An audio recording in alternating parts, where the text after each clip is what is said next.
received numerous national and provincial science and technology awards. He will start with a keynote presentation.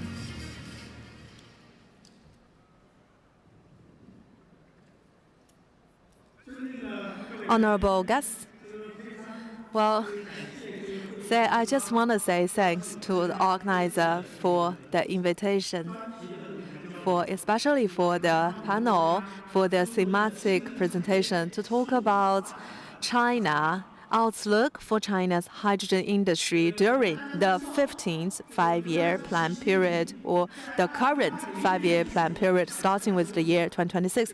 As you know, China's President Xi Jinping on the 12th of December 2020 committed to the world China's dual carbon goals, carbon peak by 2030 and carbon neutrality by 2060.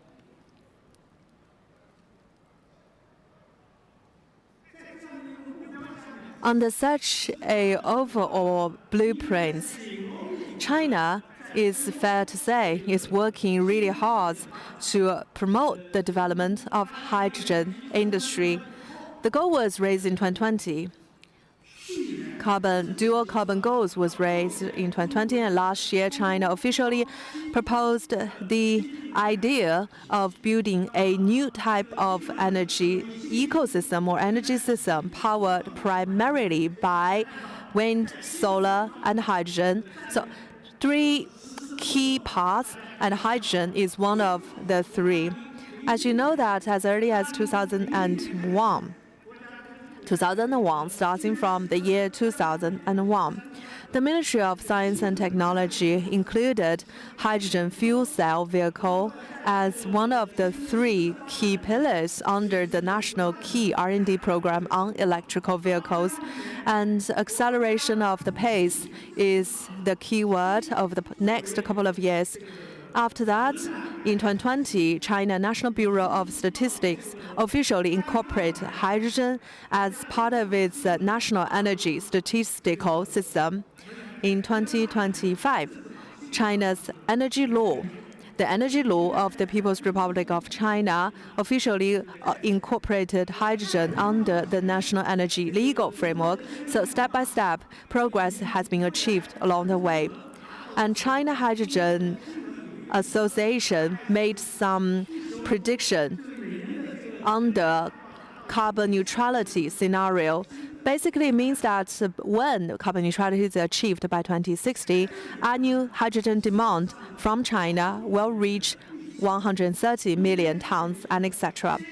Green hydrogen in the vehicle or in the mobility sector shall take the lead. Why?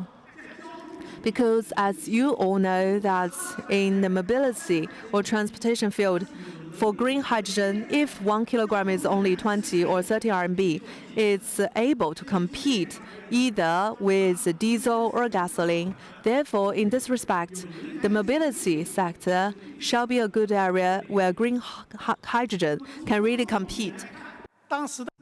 From transportation industry perspective, based on the Industry Alliance prediction, there will be more than 14 million tons of consumption volume. So currently, it's almost a zero, but when we have carbon neutrality, so I guess we're going to use more, 40 million tons of hydrogen used for mobility industry. So that's the macro picture. But ever since the 14th five-year plan period until right now, how the hydrogen industry has been developing. So I guess that during the 14th five-year plan period, I guess that post-year 2021 until 2025 for the last five-year cycle. So what are the changes before and after? I guess the policy is getting more and more comprehensive. No matter is the promulgation of the medium-term and long-term strategic planning and the standardization system, and also by the year 2024, hydrogen has been written officially in the China PRC energy law. So gradually things are more and more comprehensive than before in terms of the legislation and policy. Second change for hydrogen development is that from the production perspective, the pricing for green hydrogen is getting cheaper and cheaper.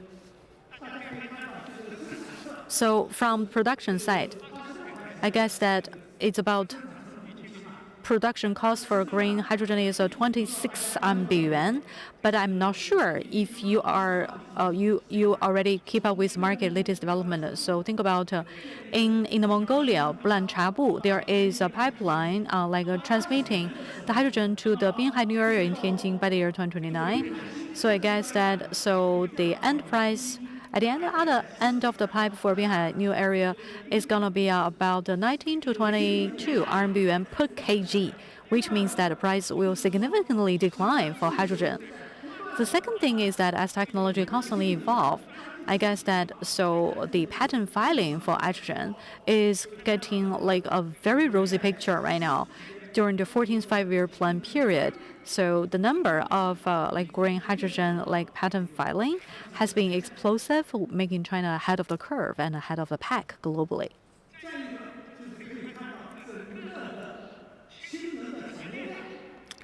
Hydrogen supply chain has already becoming more and more comprehensive, from hydrogen production to the HRS, as well as the electrolyzer manufacturing and fuel cell system, etc. So HRS is a hydrogen refilling station. So you'll find that actually, with the exception of HRS, which China accounts for 30%, all the other different three parts China accounts for 60% for. The number of energy proportion, 60% of the renewable energy is used for hydrogen production, electrolyzer capacity 6% of the world, and fuel cell battery 6% of the world as well. What about the 15th five-year plan? So in explicit term, hydrogen has been viewed as strategically important new sector for China. In the 15th five-year plan period, so there is the policy for motivating and promoting the absorption as well as consumption of hydrogen. So instead of being a pilot program only, they should go for commercialization. So the next 5 years is going to be a very important commercialization 5 year for hydrogen power. So from the identification of the target from the 15th five-year plan period and right now, so there are 5 major tasks. The first one is that on a full supply chain-wide cost reduction from the production of hydrogen, storage, transportation, utilization, costs should go down. Second one is technology should be autonomous. I mean, autonomous means that we should control our own technology improvement. It should become more and more mature. Last but not least, so we have to build up a well-functioning infrastructure to support the supply chain. So if you look at the role and the relevance of hydrogen in the strategic positioning for the 15th five-year plan, it's already being given a very clear position. Well, let's try to break them down one by one. In order to stay compliant with that, we have to have a comprehensive innovation system, and we have to have a comprehensive supply chain as well. So there are a few core targets for reference. Well, to begin with, I guess that the hydrogen as a percentage of all the end user energy sources should be more than 5%. At the same time, green hydrogen should be over more than 20%.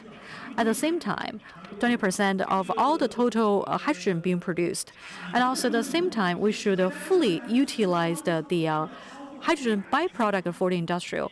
At the same time, there is another number. So we have to deploy a renewable based hydrogen installation to the tune of 100 gigawatt, which is a very clear target for the hydrogen development for China. From hydrogen production perspective, I guess that from the very source, you need to bring down the cost. So I guess that for renewable energy, so per kg, the cost for hydrogen should be cheaper than 10 RMB yuan. Well, for its storage and transportation, we have to have efficiency gains as well. As I mentioned before, there is a great case in point for the big, for example, petroleum makers here in China. So I guess that CNPC, so in the Mongolia to the Tianjin Binhai area, so the end price should be reduced to 19 RMB yuan per kg, which means that at the end terminal side, we have to achieve the price parity with the green hydrogen. So I guess that this will translate into a very grandiose and very ambitious development target. From the auto sector perspective, I guess that last year, China SAE had rolled out 3.0 version of energy saving and a new energy vehicle technical pathway. So it has been made in explicit terms that we have to make sure that hydrogen fuel cell vehicles should have installed capacity of at least 500,000 units by a certain year. So at the gas year, by the year 2040, we are going to have 4 million units of fuel cell vehicle as installed capacity by then. So for a hydrogen fuel cell vehicle, I guess it has a lot of advantages in the sense that, so you can compare the fuel cell vehicle versus a BEV. So you can supply clean power to the vehicle, right? You can use hydrogen and use electricity. So I guess that this is the future target for this development. So think about if you just use in-vehicle battery only without using hydrogen, you have a lot of shortfalls as well. So if you try to look at the EREV, a range extended electronic vehicle, it has been taking up the market share. But from the perspective of carbon reduction, for sure in the future, it's gonna be the hybrid. Hybrid meaning hydrogen versus a battery is going to become the dual power source of the car going forward. So let's try to look at the scale of its development. So fuel cell vehicle, we can observe that right now, this is already, so think about per kW is a 1,000 RMB yuan cost. So I guess that is the break-even point. But I guess as we scale up into millions of units of installed capacity, so I guess there is a chance that so we can achieve a per kW of 200 or 300 RMB yuan. So that's the great point to share with you.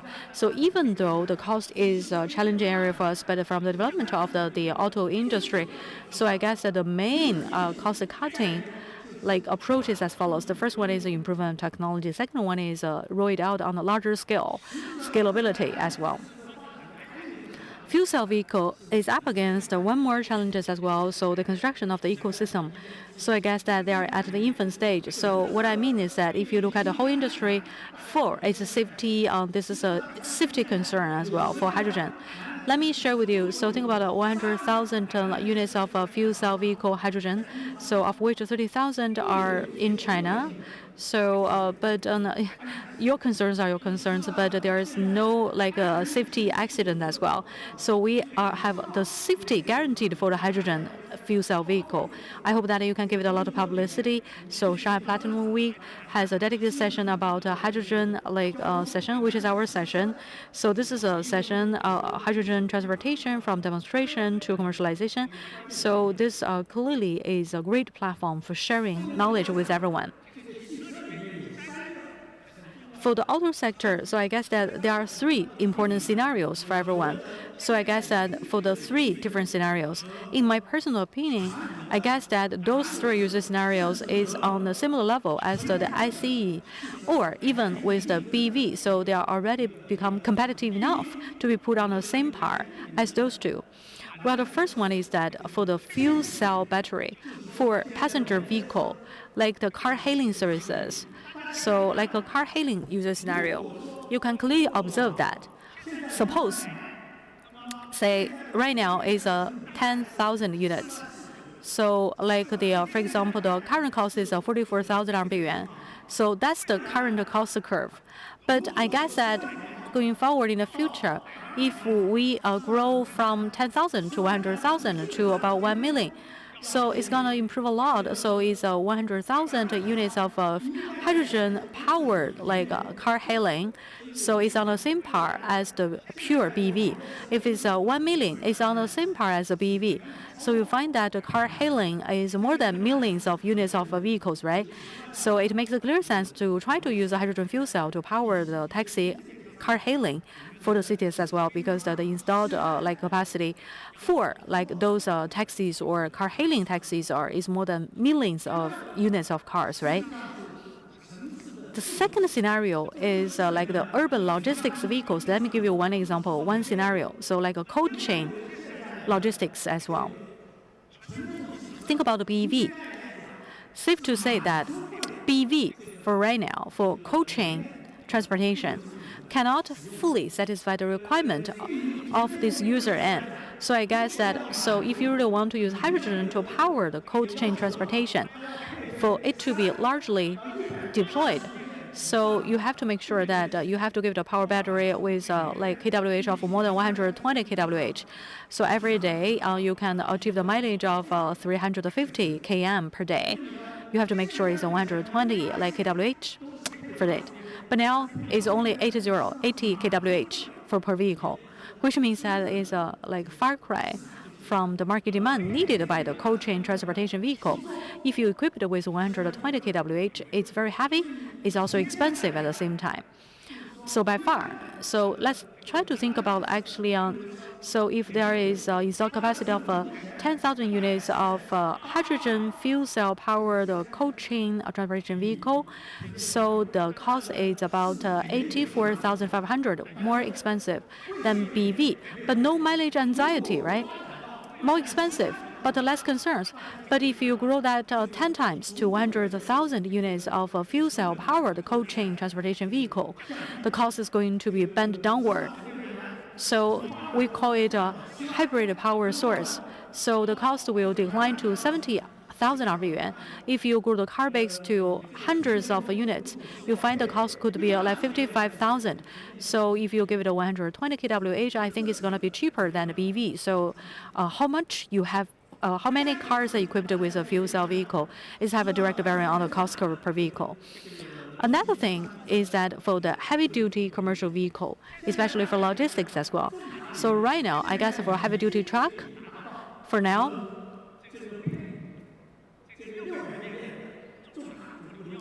so I guess that in order to achieve match up with the 600 kWh, like a heavy-duty vehicle, what you need is about a cost of battery of like 300,000.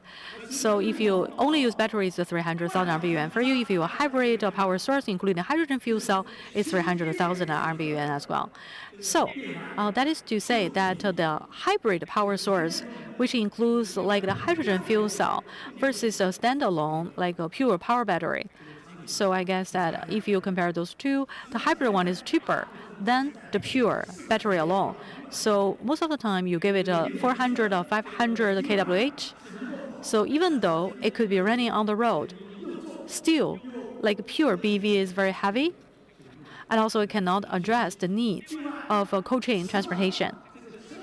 Well, aside from the three different scenarios for transportation, there is one more scenario for a reference.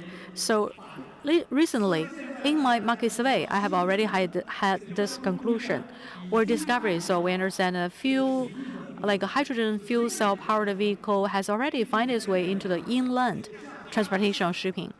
Recently, I'm studying about the Huangpu River. Think about the ferry boats on the Huangpu River for Shanghai. I'm trying to study them and try to compare them if they use a pure battery.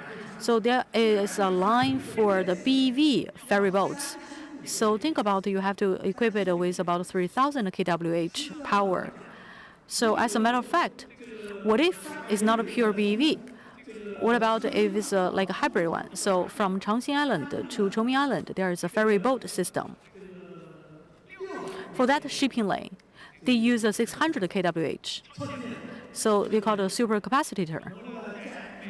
And then, so every trip when it goes to Zhuoping Island, it is going to charge electricity from the supercharging station to charge up the supercapacitor.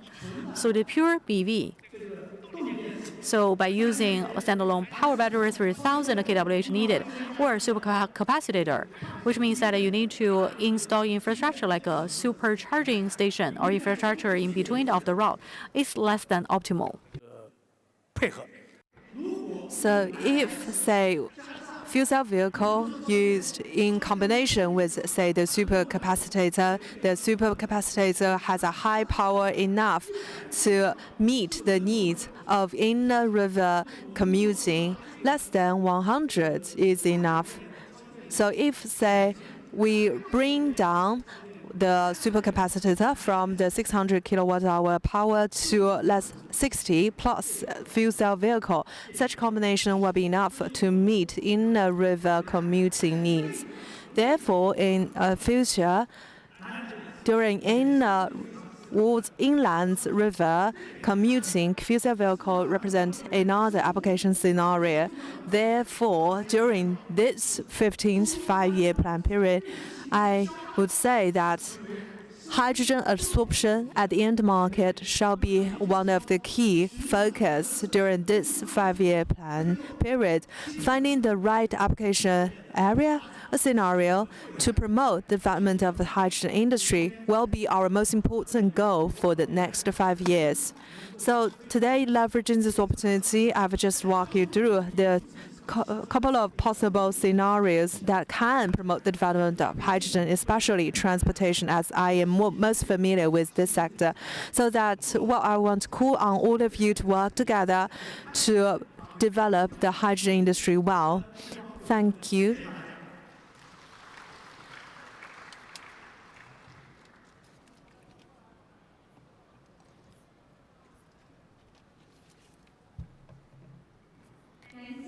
Thank you. Thanks to Professor Yu for giving us this comprehensive outlook for the hydrogen industry during China's 15th five-year plan period, highlighting hydrogen's potential as a key long-term demand driver for PGM. Now we have our next panel discussion. I want to invite to the stage all the panelists, Ms. Wang, Mr. Mark Fried, and Ms. Pu Hongxia, founder and chairwoman of Zhejiang Lingniu Yishi, Mr. Zhao, director of procurement and quality at NYK Logistics. Also, I want to invite Professor Yu to moderate the panel.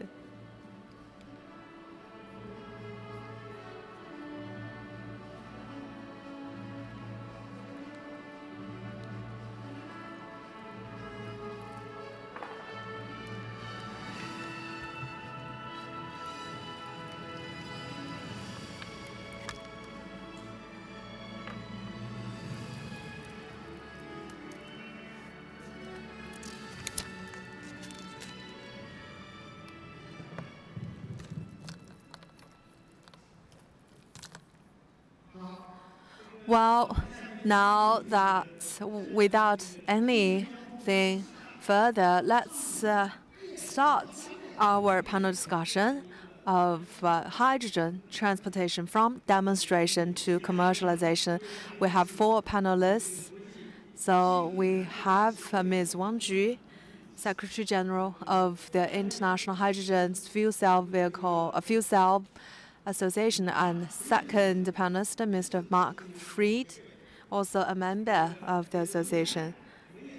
Oh, actually, he is the head of the global market development at Valterra, and also Ms. Pu Hongxia. Later on, she will talk more about her company, Lingniu Yishi. And we also have Mr. Zhao, Jacky Zhao, who is more of a logistics player. So, firstly, I would like to ask Ms. Wang Ju. We've known each other for many years. Hydrogen fuel cell vehicle, the first demo, when she was the head of an office, she was leading the program of buses installed with the fuel cell, and such demo project was in Beijing. It was a pilot project. And also she, starting from last year, has completed another demo project. So Ms. Wang, can you use 3 keywords to summarize this round of demo program? What achievements has this achieved, or what in the way of laying a solid foundation for the future? 3 keywords, please. Thank you. First of all, I would like to say thanks to WPIC for the invitation and for specially scheduling such a session talking about PGM's use in a future industry, or in more of a future-oriented industry, the hydrogen industry. Regarding the question using 3 keywords, well, I would say that, again, the panel will mostly talk about how the transition from demonstration to commercialization can be achieved. Demo is more about the tech feasibility. Commercialization, you have to add another keyword, tech feasibility used in scale. So scale is another keyword. Therefore, when I was requested to use 3 keywords to summarize, I would say 1 keyword, scale, 2nd, system, and thirdly, scenario. Let me elaborate on all. Scale. As you all know, global fuel cell vehicle 11,600 globally, and China 39,000 or 40,000. So accounting for about 1/3 of the global total of fuel cell vehicles. And in China, the growth of fuel cell vehicle was credited to the state demo program led by 4 departments and ministries of China over the past 4 years. Thanks to such a state-led demo program, fuel cell vehicles in China now reached a certain scale. So second keyword, system. Over the past couple of years, during the demo phase, China's fuel cell vehicle has formed a rather complete supply chain with industry ecosystem in place from policy, legal frameworks, and specific rules. Industry-wise, we already have a rather complete supply chain. For example, some of the 8 key components, as you all know, that they used to be very expensive and a lot of it must be imported. However, after the demo, basically the supply chain is now in place in China. Whenever I attend international conferences, I talk with international experts about the costs of the 8 key components. For example, the fuel cell systems, $300, $400, or $500 per system. They were shocked at how cheap the fuel cell system from China can be. This is actually the result of our demo project and the result of our rather complete supply chain. So as Professor Yu mentioned, that cost is a key constraining factor suppressing the development of hydrogen and fuel cell. With cost going down, it's possible for it to achieve scale. And third keyword, application scenario. People are wonder where can fuel cell used. After a couple of years of demo projects, most of them are used in commercial vehicles, about 90% used in commercial vehicles, because commercial vehicles represent the area where GHG reduction or greenhouse gas emission reduction is the most challenging. That's why it has the biggest potential in commercial vehicles. And commercial vehicles are mostly deployed, for example, in container terminals, or commercial vehicles are defined, for example, heavy-duty trucks are also defined as one type of commercial vehicles. So according to the feedback we've collected from different participants in our pilot program, fuel cell, cold chain, logistics, trucks, fuel cell represent an area where it has an advantage, and also the same can be said of the heavy-duty truck. So let me summarize the 3 keywords once again: scale, system, and application scenario. Thank you. Scale. Scale indeed.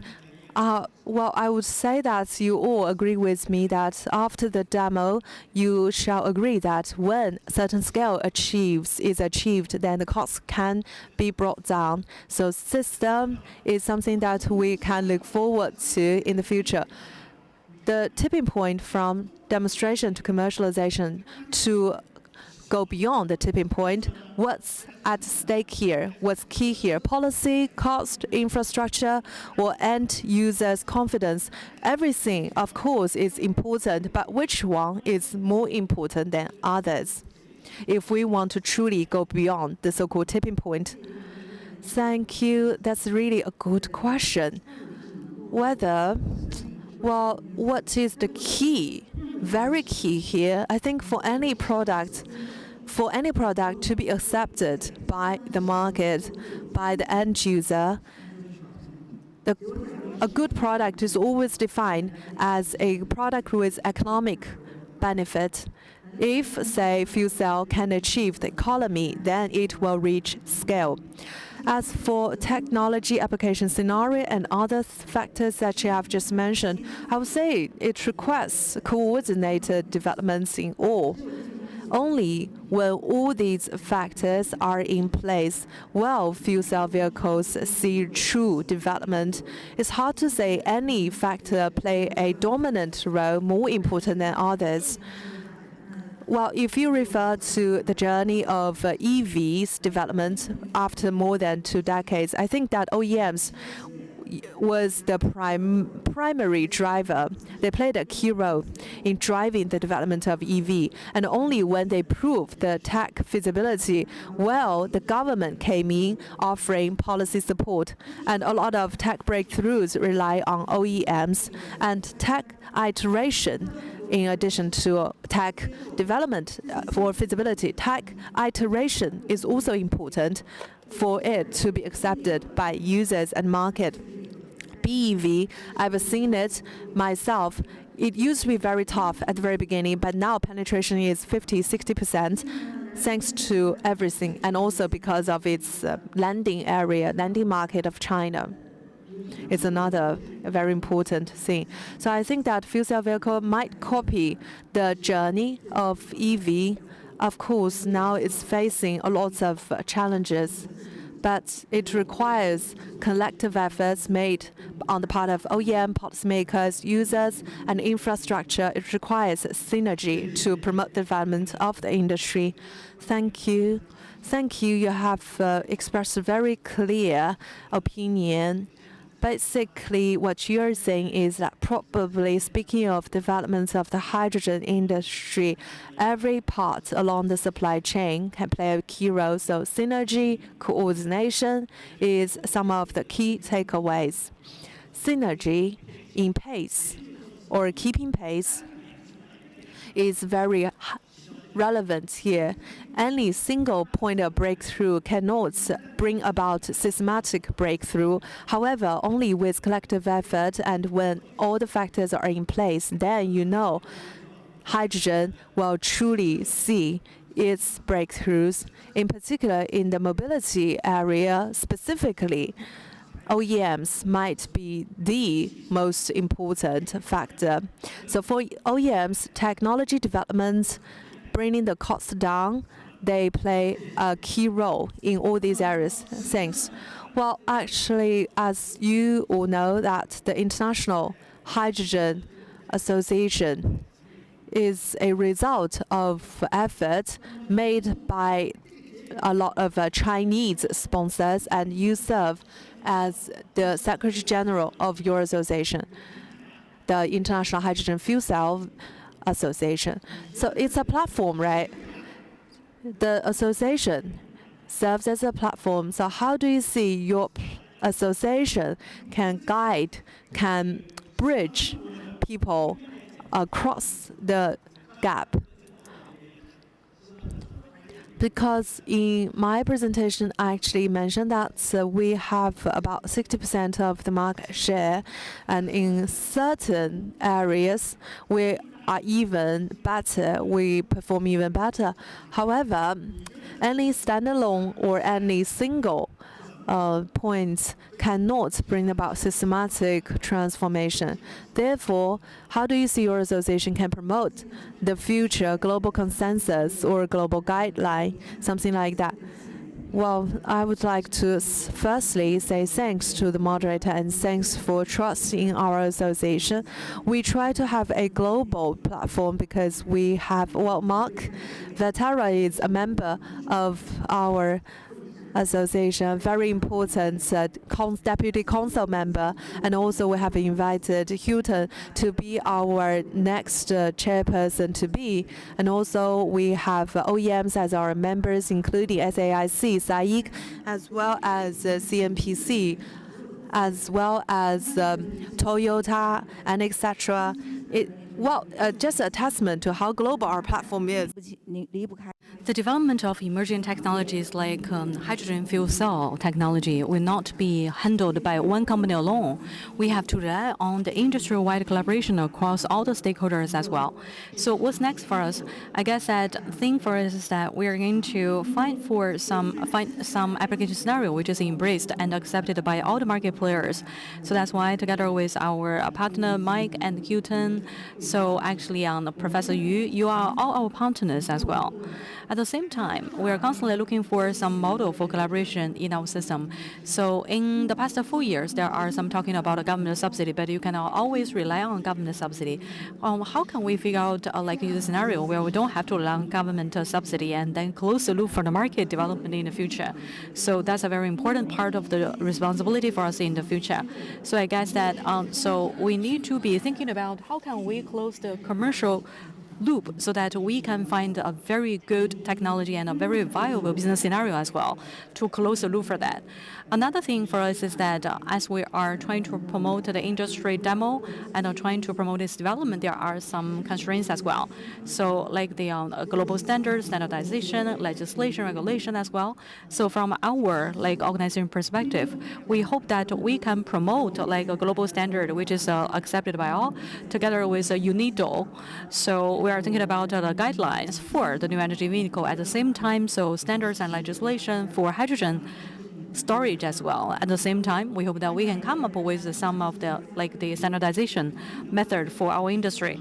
So I guess that the government seems to be very supportive of us. So China SAE as well as IHFCA, which is my organization, and China SAE. So think about they really appreciate us as one of the 12 different organizations to be able to publish the whole industry side like the institutional standards, which means that whatever standards we rely on propose to the market, if it has been utilized for 2 years to good results, and the government is going to onboard our standard into the industry-wide standard for China. So this is giving us a green light for the hydrogen fuel cell development. At the same time, I guess that so the fuel cell vehicle powered by hydrogen is going to be very going to be supported by us. As I mentioned, as the Chinese saying goes, that so by working alone, you can only plant a tree, but working together, you can grow forest as well. So hydrogen fuel cell is a very long supply chain. It covers a lot of stakeholders as well. We need global collaboration. We need to have a very open-ended collaboration mechanism. So on that note, IHFCA in China is not only setting up the seminar or platform or forum for global exchanges, but as actually every year we're going to organize several international exchange sessions. Some are very thematic seminar, professional summit, or like a discussion amongst the experts as well, or sometimes focusing on the macro trends in industry. So we want to drive the market consensus to promote the hydrogen fuel cell development in the market in the world. Oh, thank you. So, Madam Wang, thank you for bearing with me for peppering you with a lot of questions. No matter the user scenarios or standardization legislation, you are a prominent promoter for the hydrogen fuel cell development. So you really want to make sure we're on the same page so that together we can make a positive difference. So the next question is addressed to Mark Fried, who is representing Valterra Platinum. Mark, would you kindly share with us, say, first of all, would you like to say a few words about Valterra Platinum in terms of promotion of hydrogen globally? What are the milestones you have achieved? What are the lessons learned? What are the tips you can share with us? Thank you, Mark.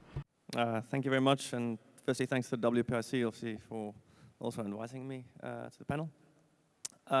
So Valterra Platinum, we've been working in developing hydrogen markets for more than 20 years now. It started with internal work and research development, and the journeys probably consist of 3 phases. The first one was investing in sort of technologies that are potential barriers to hydrogen adoption. The second phase would be, you can classify as sort of supporting early demonstration.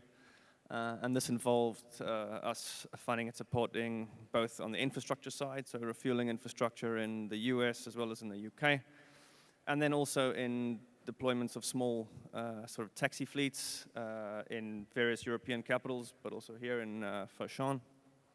And then the third phase now, which is one we're moving into, is really how do we scale to what Madam Wang said earlier, scale deployment of particularly mobility applications. So lessons learned during that journey. Some of it seems relatively obvious, I suppose, in hindsight. But the first is the build it and they will come philosophy doesn't work in hydrogen, not yet. So a couple of examples. We did fund hydrogen refueling infrastructure in the US as well as in the UK. In both those examples, that infrastructure was co-funded together with automotive OEMs, but you didn't have customers or defined customers secured to start off with, and eventually, the customers didn't come, and the refueling stations didn't get the utilization they needed, and some of them are now starting to close down. The second one is small distributed fleets of vehicles don't create a sustainable ecosystem. So, okay, don't feel, lesson number one, don't fund infrastructure, so you go the other way, fund the fleets. And when the fleets aren't big enough, unfortunately, you get the opposite problem. The infrastructure doesn't get the utilization it needs. The infrastructure puts up the prices the vehicles need, and eventually the system, the economics fail. And then the third, probably the biggest lesson, if you combine that all together, is that you need to solve all of the problems and all of the barriers in one ecosystem. And that, the flip side of the coin is that the customer needs a solution. So infrastructure together with vehicles doesn't make a solution. You also need maintenance. You also need, after-service sales support. You need reliable supply of hydrogen. So it is all of the above that makes an ecosystem sustainable. And this is particularly the focus that we're going to play on next, is when we talk about creating and developing ecosystems, it's about solving all of the barriers in a single ecosystem going forward to start off with. Thank you so much. So thank you very much, Mark, representing Valterra Platinum. You have done a great job. So I guess that platinum is going to be a very important raw material for hydrogen fuel cell. So think about the raw material usage or need for PGM. So I guess that Valterra Platinum is sparing no efforts to promote the development of the infrastructure, but also enhance its utilization rate. So it's co-founded by the OEMs and also their co-partners, and to contribute to co-funding as well. There are a lot of different pain points as well, especially when it first started. So there are two sides of the same coin, right? Customer pain point can turn out to be a great solution as well. So we should start from what's needed by market and figure out the solution to find a way out of the problem. So you are already sparing no efforts to promote the development of hydrogen fuel cell. Thank you so much. I guess that during the 15th five-year plan period, I guess once the volume is there, when the scalability is a larger scale, the problems will be addressed in the ecosystem. One ecosystem is the way to address the problem. So let me jump to another speaker. So we're going to have with us Professor Pu Hongxia, who is representing Zhejiang Lingniu ESG technology. And for a hydrogen fuel cell vehicle commercial operation, you are a prominent promoter as well. Looking back in the past, so what are lessons you have learned? What are pitfalls you have fallen into from the operational experience perspective? So fuel cell battery can be used in what kind of scenarios? So in what kind of scenarios do you think that the hydrogen is already competitive? So, Madam Pu. Thank you, Mr. Yu. Hello, everyone. So my name is Pu Hongxia. I'm the chairperson and founder of Zhejiang Lingniu ESG technology. So we focus on the hydrogen mobility, providing the turnkey solution for the end user. We provide the vehicle plus energy plus the ESG. The turnkey solution is provided by our company. Starting from our inception in 2021, since then onward, so honestly speaking, we have been through a lot of ups and downs. We started from one vehicle, from the point once the driver have to think twice before mounting the hydrogen fuel cell vehicle, because they initially had a lot of concerns. They think it's dangerous and risky. That's our day one, ground one. But now we are servicing 3 million different clients. So actually, for example, 300 clients, and we have already deployed 1,000 hydrogen fuel cell vehicles from the hydrogen, like cold chain logistics from the port, like transportation, to using the hydrogen, like fuel cell vehicle, to do a lot of shuttle services, transporting cold chain, fresh good, or long haul transportation as well, and the hydrogen refilling station. So these are a lot of things we have learned and we have built. We have learned it the hard way. It's not like a smooth journey. But now, if you look at China's hydrogen fuel cell industry, so I guess that there are installed a base of 30,000 units plus 600 hydrogen refilling stations in China. So we have to say thank you to the nation, to the local government, to the industry. Thank you for our joint efforts to make this happen. So let me take the second question by Professor Yu. So in the fuel cell vehicle, what about the competitive areas for that? In what scenario are they very competitive? 1,000 vehicles deployed by us, right? I mentioned most of them focus on the transportation, cargo, logistics, etc. That's our strong suit. And second one is that we have already been exploring a lot of user scenarios. So the 4.5 tonnage of cold chain transportation and the heavy-duty truck for the faster delivery, and also the vessel powered by hydrogen, drones powered by hydrogen, and a forklift powered by hydrogen as well. So we have made all those attempts as well. So by far, since we have already deployed 1,000 different hydrogen fuel cell powered vehicles, I guess that for the current stage, so I guess that the competitive area for hydrogen is usually truck. Truck is the low-hanging fruit, is the place where people will accept the hydrogen, because we have already 600 hydrogen refilling stations. So in Yangtze River Delta region, so think about the cold chain vehicle, so 4.5 tonnage level for e-commerce, a chain store, central kitchen, hypermarket, supermarket. So you think about them embracing hydrogen fuel cell, so they don't have to worry about the mileage because they can do the refilling of hydrogen by using the hydrogen refilling station.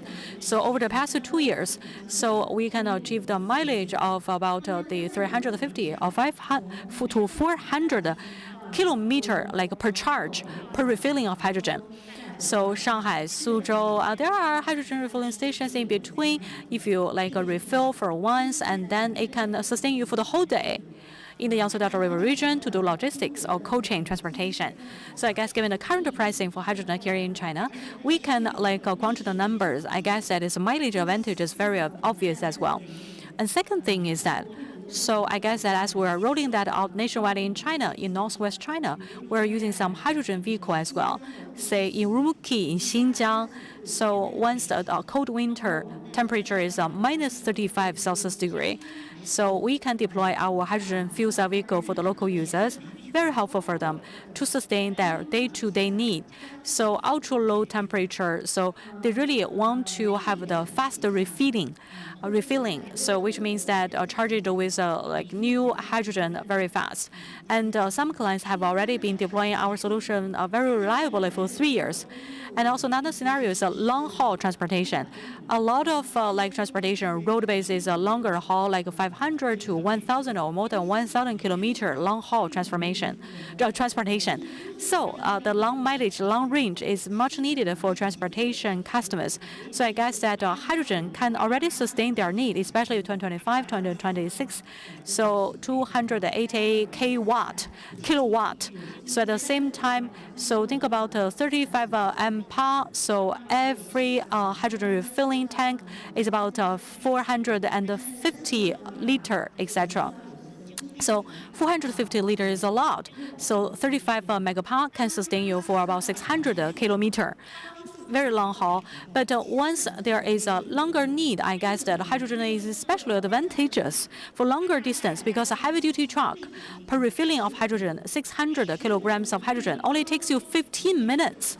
So think about for the service station at the high expressway service station, they have limited footprint, they have limited resources. So if you can refill very fast, 50 minutes, this is very helpful for them.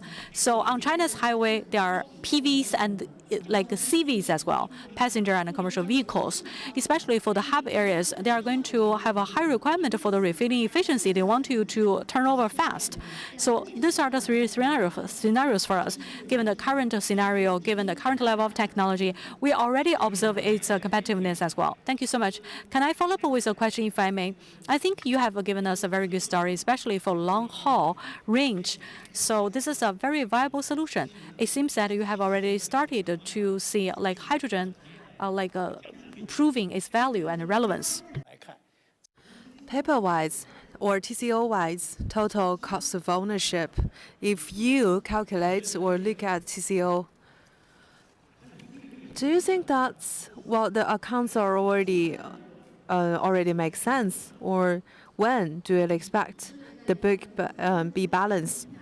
Well, honestly, I ask this myself every day, and my clients and investors keep asking this question to me. Everybody is concerned with making the calculation because at the end of the day, it's a commodity, it's a tool. So for any commodity, the commercial value is the key here.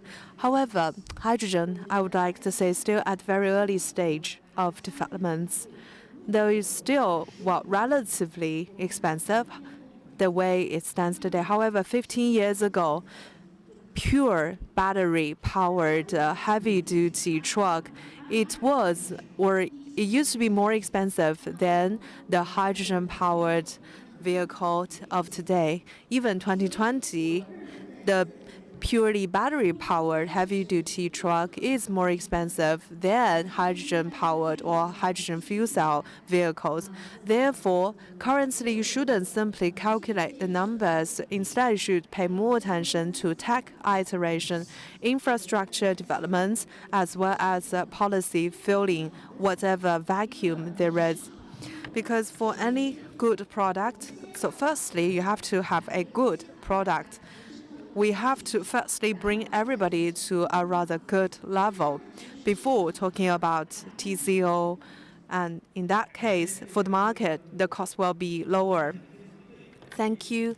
That's a very good point. I always agree with this point. I always agree. Without scale, cost saving is not something that we should think about, especially now as we are at very early stage of the industry. Talking about cost saving is less practical. Therefore, what we should do is to find good policies to support. For example, you mentioned that the long haul or long range vehicles represent a good application scenario of a hydrogen fuel cell. And China is currently working very hard to promote the developments of hydrogen, probably with some policy support, because currently one policy is free of high-speed expressway tolls for hydrogen-powered. That's a very good thing. And next up, I would like to ask the question to Jacky, because you are a company that has actually maintained and operating the fleet of hydrogen heavy-duty truck. Therefore, I wonder why. Why did you decide to go into this area in the first place? And secondly, in terms of your powertrain, what is the proportion of hydrogen out of all your heavy-duty trucks, and how do you feel it after all? Thank you. My name is Jacky Zhao. I am from a Japanese logistics company.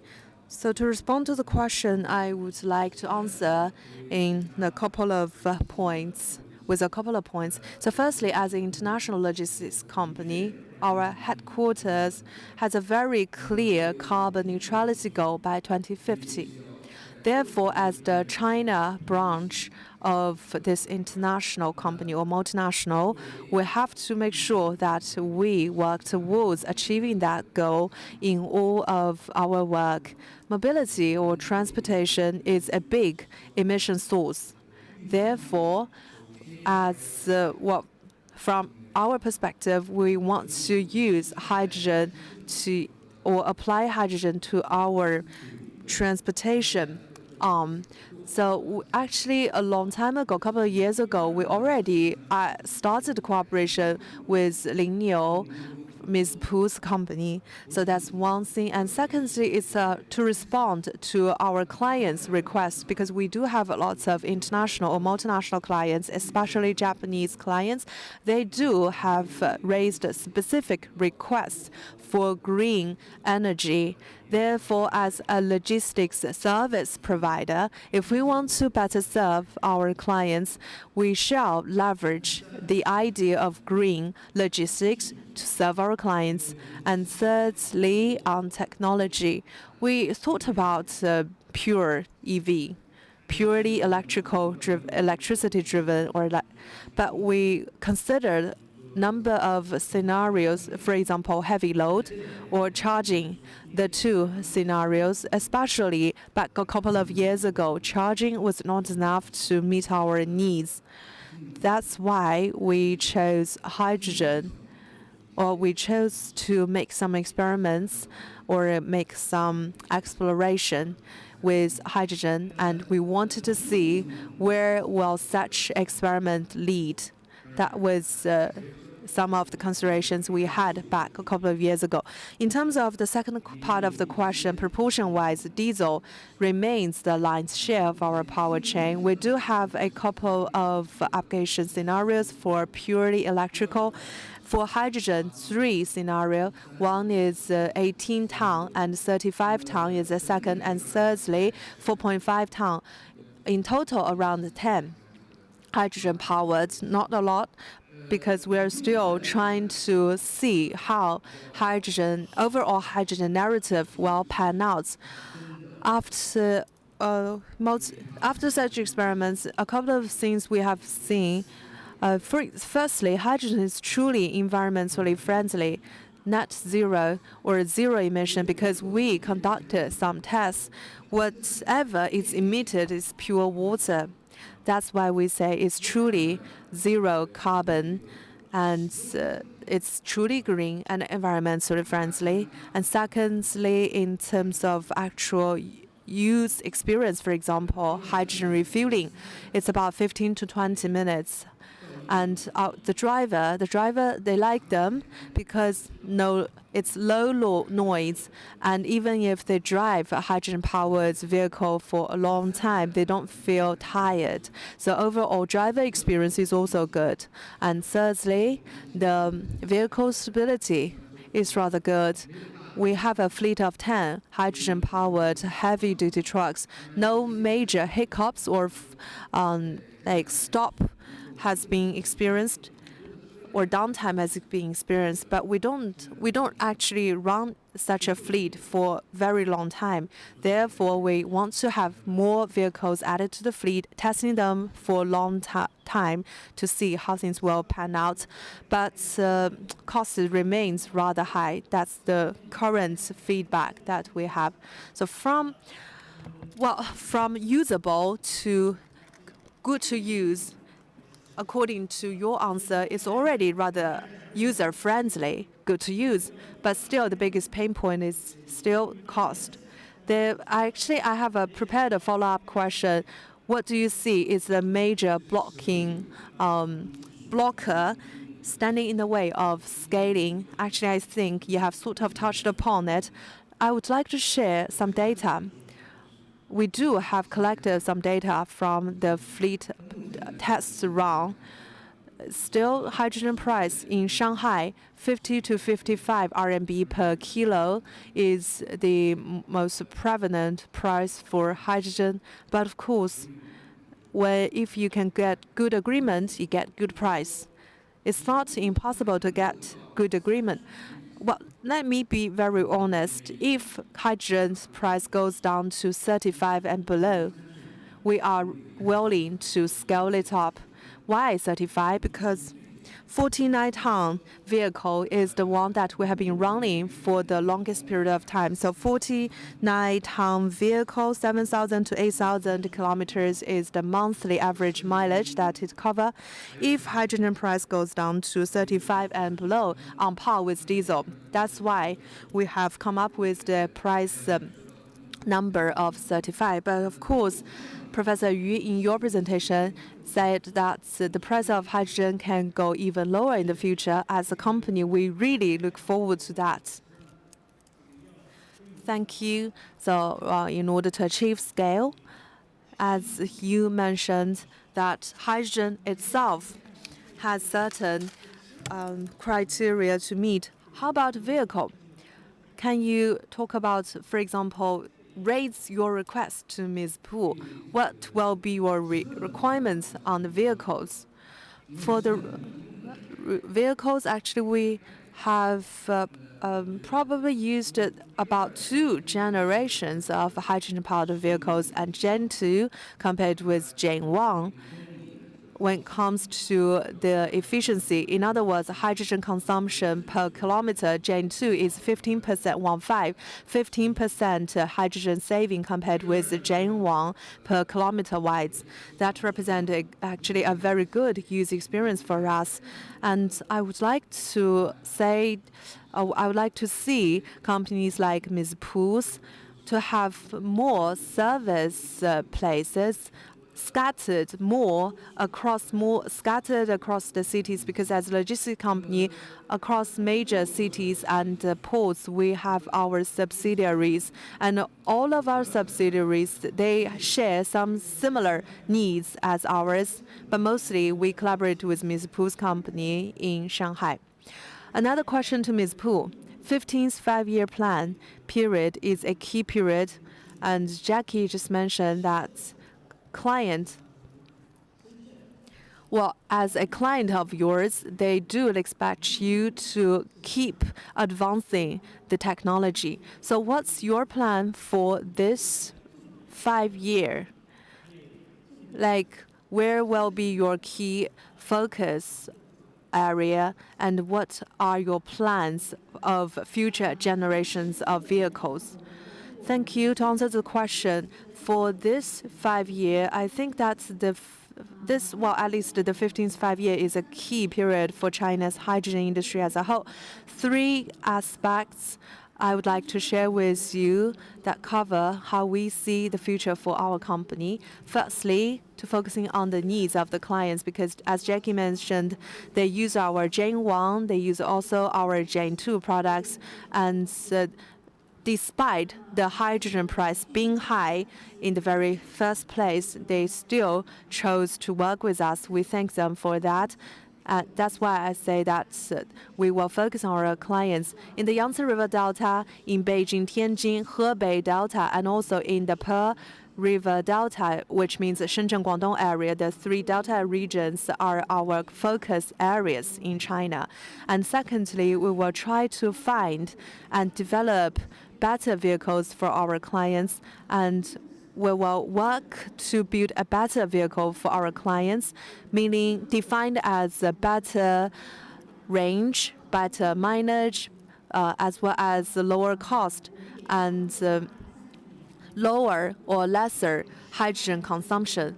We hope that by 2030, hydrogen-powered vehicle can surpass the milestone of 100,000. And for Lingniu, we hope to have 10,000 vehicles deployed across China by 2030. That's our expectation. And thirdly, lessons we are ready to share with other companies in the world. We have learned a lot of lessons we are happy to share.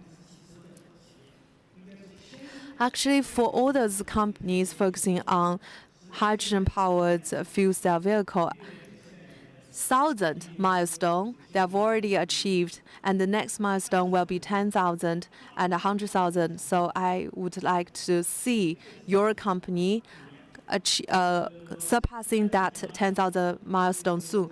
Next question, Mark. Actually, Valterra, as you are a multinational, you must have seen a lot of hydrogen power projects globally, and you must have been involved in quite a number of such projects. So to you, from demo to commercialization for any project, what is the most critical tipping point? Does it come as a result of tech maturation, or cost meeting the requested cost, or finding the right client who are willing to pay? Or what are other factors I would like to hear from your insights. What is the key here? Thank you again. Probably similar to what Madam Wang said, there's no single factor which is more important than the other. But I think hydrogen is not very different to any other technology that moves from demonstration to commercial. So you're always looking for a couple of key indicators. The first being the cost crossover and where it competes with incumbents. And if you look at hydrogen, there are already examples where that is happening. It is in the heavy-duty side. You're starting to see, Jacky mentioned 35 RMB a kilo, and those instances exist. So you are seeing heavy-duty fleets compete with diesel today. The second is standardization of standards, interfaces, specs, so that you can have multiple suppliers competing into serving the market. And anyone that's been to FCVC recently or any other hydrogen conference will have seen that there are multiple suppliers across almost all components in the technology stack, be it from valves, regulators, MEAs, catalysts, now supplying, or fuel cell systems that are competing and supplying into the ecosystem. So that indicator you're seeing there. The next is, I suppose, that we still need to see more of is banks and insurers offering project finance on standard terms, insurance at standard terms. And then, yes, ultimately, I think if you have all of those things packaged together, you will see increased customer adoption.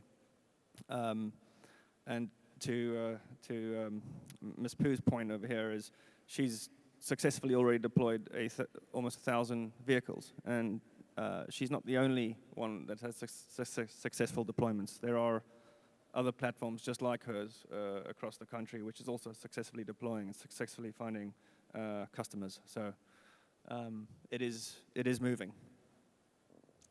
好，谢谢这个。 Thank you so much, Mark. So I guess that a lot of your points you have raised are the punchlines. So I guess that so you have a lot of hope for trying to make sure that the insurers and the bankers should do something, like standard terms like project financing, as well as standard terms like insurance policy should be there to finance the development of hydrogen. So I guess you believe that this will play a very big role. Thank you very much for pointing that out. So Mark, follow up for you. So from Valterra Platinum perspective, as I mentioned that the 15th 5-year plan period for the hydrogen industry development, this is a key 5-year, right? From the Valterra Platinum company perspective, during the 15th 5-year plan period, how do you think Valterra Platinum is going to contribute to China's hydrogen industry to develop better in the 15th 5-year plan period, from like the pilot to commercialization? How do you think you can make a contribution for? So what can Valterra do? Thank you. I think we'll continue to play the role that we have playing, and that's helping to, for lack of a better word, lubricate the system here. So we'll continue to work on forming sustainable ecosystems, and that means collaborating with companies such as Lingniu and others, and obviously working with the IHFCA to help stimulate supportive policy. So it's about working in collaboration with everybody to create a solution that the customers, like Jacky over here, want to use and adopt. 谢谢 Mark。 Thank you very much, Mark. So I guess that the ecosystem is the key word for you. So I guess that this is the key for you going forward as well. So I guess that so this is the great example of the ecosystem together. We are already OT for a few minutes for our panel session, but I think it's worthy of the time we have because we have a lot of passion for our discussion. So before we conclude this session, I would like to ask Madam Wang, what do you have as the outlook for the 15th 5-year plan period for us? Okay, thank you very much for asking me. So beyond the technology, beyond the market, beyond the policy, I would like to conclude my remarks for this session in 3 words. Sort of my expectation for our industry, 3 keywords. Confidence. We should be confident. We should have confidence. Because every practitioner in the hydrogen industry, as well as the policymaker in the hydrogen industry, should have confidence in our industry. So I guess that by 2050, 2060, this is going to help us to achieve the 0 emission. You should be confident. Second one is patience. perseverance. Echoing the points raised by Mark, like the banks and financial institutions like insurers should also play their role. So what I call it is a patient capital. Patient capital means the capital that has the patience, because we should give it the patience and give it the time for it to develop. So capital contributors need to be patient. Researchers and R&D people should be patient, and policymakers should be patient as well. And industry practitioners should be patient as well. At the same time, so this is a platform like thematic, a PGM thematic forum. So I guess that, so thank you very much. So I guess Mark's company, Valterra Platinum, is a rich company. You have a lot of money. I hope that the valuable money from your company should be invested in the hydrogen technology so that it contribute to your industry. So I guess that because we have a lot of representatives here as well, I hope you guys can spend more investment capital. The last but not least, the dedication and the determination. If you have a confidence, we can work together. Be patient in collaboration so that we can promote industry development together. Confidence, patience are important, but dedication is important, the third part. So thank you, Madam Wang. I guess that confidence is the key for us to have the outlook for the future. So if you look at China, I guess that so the 6 pillar industries, of which hydrogen is one of the 6 pillar industries for China in the future. So hydrogen is already high on the government agenda. We should have confidence for that. Well, second thing is that, so I guess that this is a long-term development. You should be patient and give it the time it takes. So thank you all 4 expert panelists. Thank you very much for giving us a wonderful insights. Thank you so much, everyone. Thank you so much. Okay, with that, we concluded our panel session. Thank you all 4 of